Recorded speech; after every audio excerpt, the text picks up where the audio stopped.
Mata sang harimau, mimpi dan ambisi besar seolah ilham langsung dari Allah. Saat harimau sang raja hutan keluar dari sarangnya, siapapun yang melihat akan bergetar hatinya.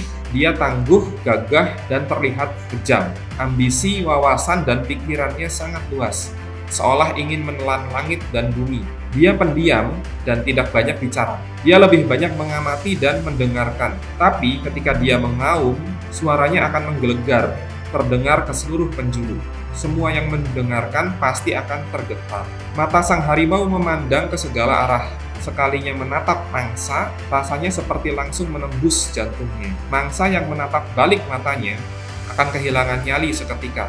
Dia mendekati mangsa dengan hati-hati, menunggu saat yang tepat untuk menerkam. Pada mode berburu, tidak sedetik pun pandangan dan pikirannya teralihkan untuk hal lain. Dia akan menghancurkan semua yang menghalangi jalannya tanpa ampun. Saat sudah dekat dengan mangsa, ia menyerang dengan taring dan cakarnya dengan kekuatan penuh. Dia buas, kejam, dan tak dapat dihentikan. Sekalinya menerkam, dia tidak akan pernah melepaskan mangsanya hingga tewas. Dia menikmati saat-saat berburu dan saat-saat memakan mangsanya. Ia membagi buruannya kepada keluarganya, kemudian kembali beristirahat. Demikianlah harusnya sang penguasa bersikap dan bertindak. Semua perbuatan besar di dunia ini berawal dari cita-cita. Cita-cita bisa muncul karena direncanakan sejak awal, atau bisa juga muncul dadakan karena ada kesempatan di tengah jalan. Cita-cita adalah modal paling dasar seorang pemimpin. Dengan pegangan cita-cita, dia punya acuan untuk mengambil langkah-langkah yang diperlukan. Acuan yang jelas menghasilkan solusi yang konkret. Jalan hidup dan keputusan-keputusannya semakin lama semakin terukur, tegas, dan bijak. Semakin terang dan semakin jelas jalannya. Semakin tahu apa yang harus dilakukan sehingga hasil akhir gemilang terbentang di hadapannya. Cita-cita mereka perlakukan seolah-olah tugas suci dari Allah yang diberikan padanya. Wajar bila dia akan berusaha keras menyelesaikan tugasnya sesempurna mungkin untuk dipersembahkan kepada Allah.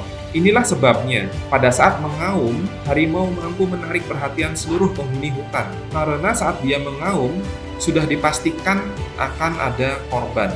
Berbeda dengan mereka yang suka berkicau setiap hari, tanpa hasil nyata, tanpa prestasi. Laksana suara berisik di pasar, tidak ada yang peduli dan tidak tahu intinya dia ngomong apa sih. Keberuntungan itu seperti wanita, dia menyukai para pemberani. Suatu hikmah yang berharga dapat kita peroleh dari hal apapun bila kita terus memperhatikannya. Barang siapa yang berpikir dirinya mampu mengubah dunia, maka dia memang mampu. Perlu dipahami juga bahwa kemenangan adalah hadiah dari musuh. Perpaduan sifat berani, fokus memperhatikan penuh, punya cita-cita, dan gerak cepat mengambil peluang yang membuat kita berjaya.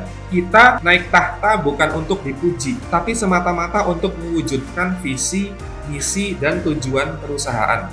Sebagai seorang yang mengusung kehendak langit dan tanggung jawab akan nasib banyak karyawan di punggung kita, langkah tidak populer harus kita tempuh untuk melemahkan musuh, baik musuh di dalam perusahaan maupun musuh di luar perusahaan. Musuh dalam selimut ini situasinya ibarat tulang patah yang tersambung secara salah. Akibatnya, penderita menjadi cacat. Cara menyembuhkannya adalah dengan mematahkan kembali tulang itu dan menyambungnya dengan benar. Patahkan, sambung lagi.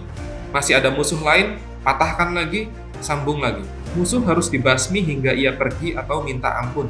Takluk, tunduk, patuh, bertaubat, dan taat kepada kita, sang harimau. Agar pasukan kita tidak manja, ketergantungan, emosional, dan mudah menumpahkan kesalahan ke orang lain, maka jangan gunakan pola subsidi, namun gunakan pola sistem perhitungan take and give yang sepadan, yakni suatu proses timbal balik antara penerimaan hak dan pelaksanaan kewajiban yang relevan dengan seluruh pakem, tujuan, serta target perusahaan. Kemanjaan rakyat merupakan akar kesengsaraan bersama. Lakukan penghematan, maksimalkan kreativitas, dan miliki tekad sekeras berlian dalam mengendalikannya. Luaskan pandangan dan pikiran kita jauh ke depan, agar saat terjadi krisis, pasukan kita tidak cengeng, persediaan amunisi kita cukup. Di dunia ini, dari zaman dahulu hingga sekarang, semua orang besar ditempa dari krisis, dan semua orang lemah dihancurkan oleh krisis. Tugas intrapreneur 1, jadilah pemimpin yang berpandangan luas dengan terus paksakan diri untuk meluaskan pandangan. Caranya, banyak baca buku, banyak dengar audiobook, banyak nonton video tutorial, banyak buka website aneka edukasi dan informasi perusahaan, banyak berdiskusi produktif dengan siapapun, banyak bersilaturahim dan mengajak kolaborasi, banyak merencanakan sesuatu secara detail dengan hasil dan dampak yang jelas bila rencana itu diwujudkan, banyak buat simulasi dan hipotesis sebelum eksekusi. Tugas entrepreneur 2, miliki ambisi besar dalam mewujudkan cita-cita Anda. Fokus eksekusi satu persatu hingga tuntas terwujud tanpa melampaui tenggat waktu yang sudah Anda tentukan sendiri. Gabungkan target perusahaan dengan cita-cita pribadi. Bila berbeda jauh, maka paksa diri untuk menyelaraskan ulang cita-cita Anda itu dengan cita-cita perusahaan. Tugas intrapreneur 3, sebelum bicara, mengambil keputusan, dan memerintah, pastikan dulu Anda telah mengamati secara detail, gamblang, serta menyeluruh terhadap masalah itu. Saat Anda menyadari ada musuh dalam selimut yang menghambat pencapaian tujuan, jangan dibiarkan saja, jangan dikasihani, basmi musuh itu segera. Tugas entrepreneur 4, kita harus memiliki pasukan yang kuat. Bila mereka manja, pecut mereka agar terlepas dari kemanjaannya. Beri mereka target berat, deadline ketat, pedoman jelas, bimbingan intensif, pemantauan rutin, sehingga tidak ada waktu lagi bagi mereka untuk bermain drama. Jangan lupa, beri imbalan yang sepadan sesuai kepentingan dan perhitungan perusahaan jika mereka berhasil melaksanakannya dengan baik.